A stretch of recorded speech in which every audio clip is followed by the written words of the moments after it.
মাই cuties, আমার একটা নতুন ব্লগে তোমাদের সবাইকে ওয়েলকাম। আজকে আমি চলে এসেছি নবমীর রাতের নাইট আউটের ব্লগ নিয়ে। হ্যাঁ, এই সুন্দর ড্রেসটা আমাকে বাবু গিফট করেছিল আর এটা আমার ভীষণই ফেভারিট একটা ড্রেস। তারপর আমি ঝটপট রেডি হয়ে 11টা সাড়ে 11টা নাগাদ বেরিয়ে পড়েছিলাম আর আমাকে বাবু নিতে এসেছিল। আজকে আমি, বাবু আর বোন একাই নয়, আমাদের সাথে ছিল সুমন আর ছিল সোমা। হ্যাঁ, তোমরা অনেকেই জানো ওরা আমার স্টোরের বন্ধু। তো আমরা আজকে সবাই মিলে ঠিক করেছিলাম আজকে আমরা সারা রাত নর্থ কলকাতার এদিক ওদিক গলিতে ঠাকুর দেখবো।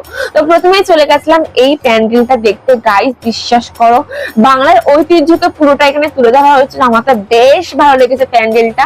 গুগল ম্যাপ সার্চ করে করে আমি এই প্যান্ডেলটা দেখতে গেছি। প্রায় আমার সময় লেগেছে এই প্যান্ডেলটায় যেতে 45 মিনিটের কাছাকাছি গাড়িতে। আর এই দেখো, সিলিকনের এই রবীন্দ্রনাথ ঠাকুরটাকে দেখে তো মনে হচ্ছিল পুরো অরিজিনাল একজন হয়তো কেউ সেজে দাঁড়িয়ে রয়েছে। তারপরে যেতে যেতে আমরা চলে গিয়েছিলাম শ্রীভূমির ঠাকুর দেখতে। কোনো আজকে প্ল্যানিং ছিল না শ্রীভূমিতে আসার, বাট একটা জায়গায় প্যান্ডেল দেখতে যাওয়ার কথা ছিল, সেখানে যেতে গিয়ে হঠাৎ করে শ্রীভূমির দিকে আমরা টান নিয়ে নিই। তো শ্রীভূমির প্যান্ডেল দেখতে গিয়ে হয়ে গেছিল আমাদের সাথে একটা বড় সড়ো ইনসিডেন্ট। আমরা দাঁড়িয়েছিলাম জেনারেল লাইনে, হঠাৎ করে খুব জোর বৃষ্টি আসে, আমরা ভিআইপি লাইন থেকে ঢুকে যাই।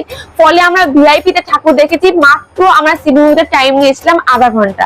আধা ঘন্টার মধ্যে আমাদের শ্রীভূমির পুরো প্যান্ডেল দেখা কমপ্লিট হয়ে গেছিল। এটা আমাদের কাছে সত্যি একটা গুড লাক বলতে পারো তোমরা।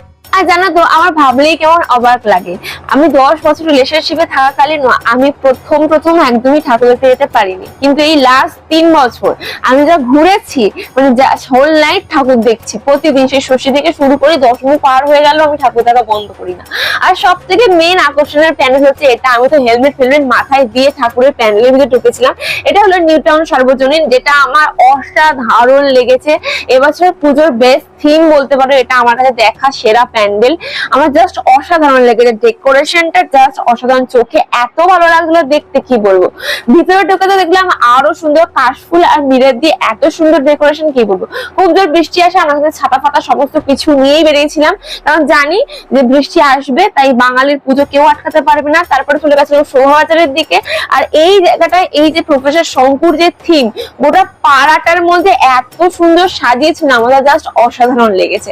এই প্যান্ডেলটা ছিল আমার 3 নম্বর, মানে প্রত্যেকটা প্যান্ডেলের মধ্যে এই 3 নম্বর প্যান্ডেলটা আমার দারুণ লেগেছে। মানে আমার এবছর পুজোর 3টে প্যান্ডেল সুন্দর লেগেছে, তার মধ্যে এই দুটো আর একটা আছে, তোমাদেরকে শেয়ার করবো। নেক্সট হচ্ছে কাশীবোস লেনে এসেছিলাম। এটাই আমাদের আজকের মতো শেষ প্যান্ডেল দেখা, কারণ এই কটা প্যান্ডেল দেখতে দেখতে আমাদের সকাল হয়ে যায়। কারণ কি বলতো, আমরা প্রচন্ড পরিমাণে গাড়ি চালিয়েছি আর আড্ডা মেরেছি, প্যান্ডেল কম দেখেছি। আর কি বলবো, এত মজা করেছি বলার মতো না। আর ঝিরিঝিরি বৃষ্টিতে ভিজেই সারা রাত প্যান্ডেল দেখেছি, ঘুরেছি। আর দেখো, কথা বলতে বলতে সকাল হয়ে গেছে, এখন ঘড়ি কাটায় প্রায় 6:30 বাজে। তারপর